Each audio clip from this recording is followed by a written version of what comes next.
Hello children, I hope everyone are safe and sound. In the earliest video, we have seen that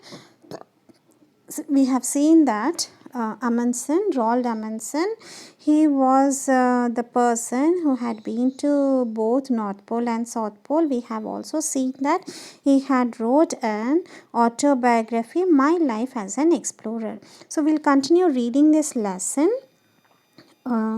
One day, two of the boys and I were standing on the. These are the few lines, children, that Amundsen wrote in his book about his experiences. So it is from his autobiography.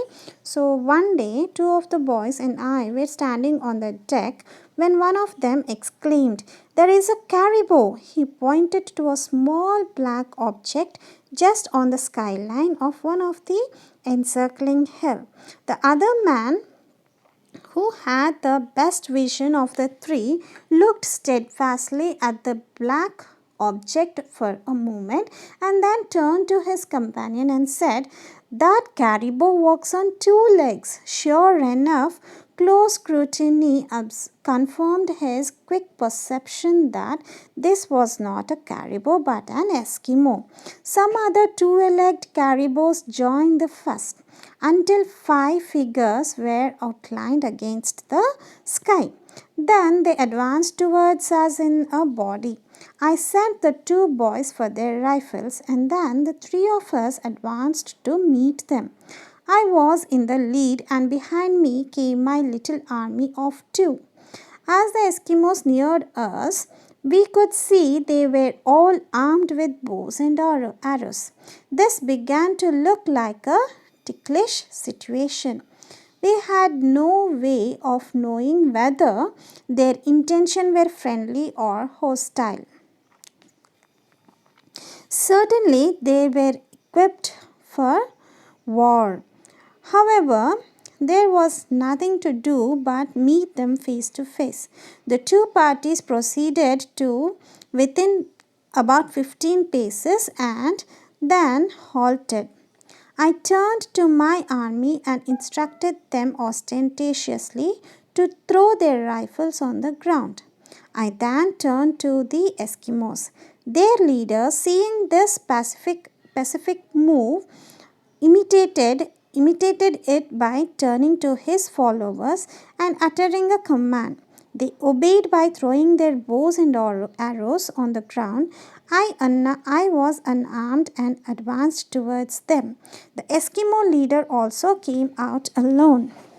So here we see that when they have came to know that these caribous were not reindeers, okay, they were not caribous, they were Eskimos. As they advanced, as they approached these people, they came to know that these were Eskimos, and Amundsen told his two men to get the rifles, and with those rifles they moved towards them. As both the parties approached each other, Amundsen told his people to put down the rifles, and they did. Now, seeing this action, even the Eskimos leader also told his army, told his followers to put down the bows and arrows. And both Amundsen and this Eskimos leader approached each other, and they approached each other alone. It is remarkable how accurately two men can communicate who did not speak a word of a common language and whose whole experience of life seems utterly separate from each other's. So here we see that both these Eskimo people and Eskimo leader and Amundsen, they both were communicating.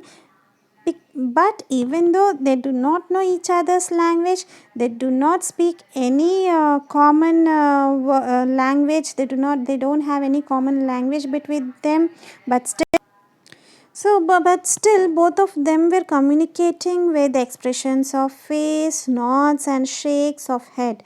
gestures and tones of voice conveying meaning with astonishing accuracy. By these means, I quickly convinced the Eskimo leader that I wished to be his friend. So, Amundsen conveyed to the Eskimo leader that he wished to be his friend, and even the Eskimo leader also reciprocated Amundsen's wish. Soon we were all friendly, and I invited them to our ship. So they became friends, and Amundsen invited these Eskimos to their ship. In June 1928, aged 55, Amundsen was traveling in a plane on a rescue mission when it disappeared.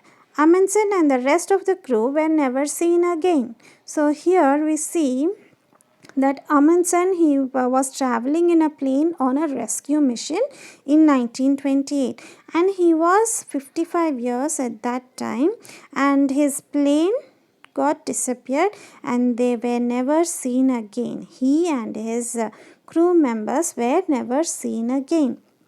So this is the last thing that we come to know, that Amundsen was never seen again. Maybe his plane might have crashed, or don't know. We exactly don't know what happened to him.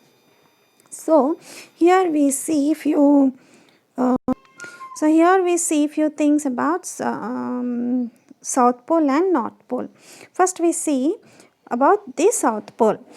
It is on the continent of Antarctica, 1300 kilometers from the sea. So the South Pole is on the continent of Antarctica and 1300 kilometers from the sea.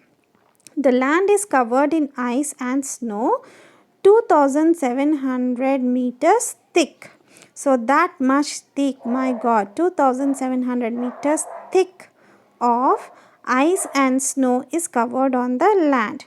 No sunlight from March to September. The sun stays on the horizon from September to March.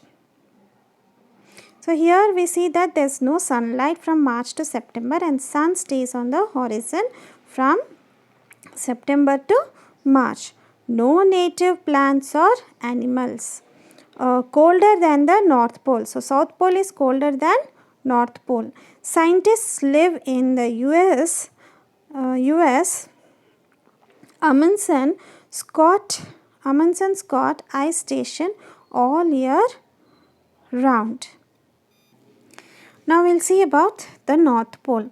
North Pole is in the middle of Arctic Ocean, which is a mass of shifting sea ice.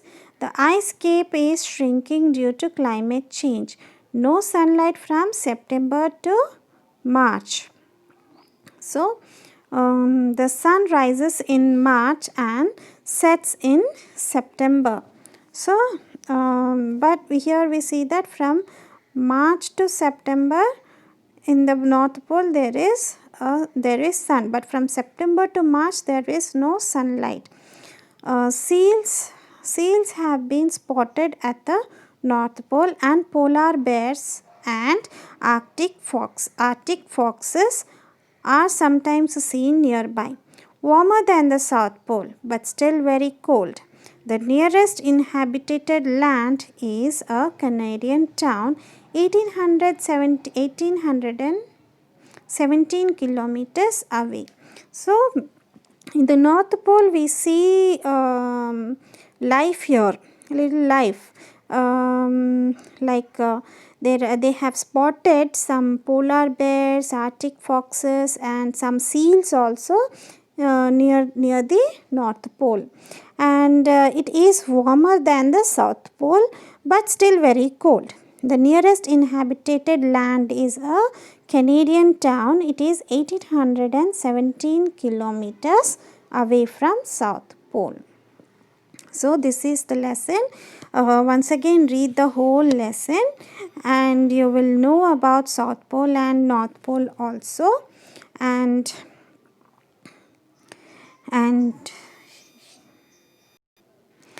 complete the exercises given at the back of the lesson.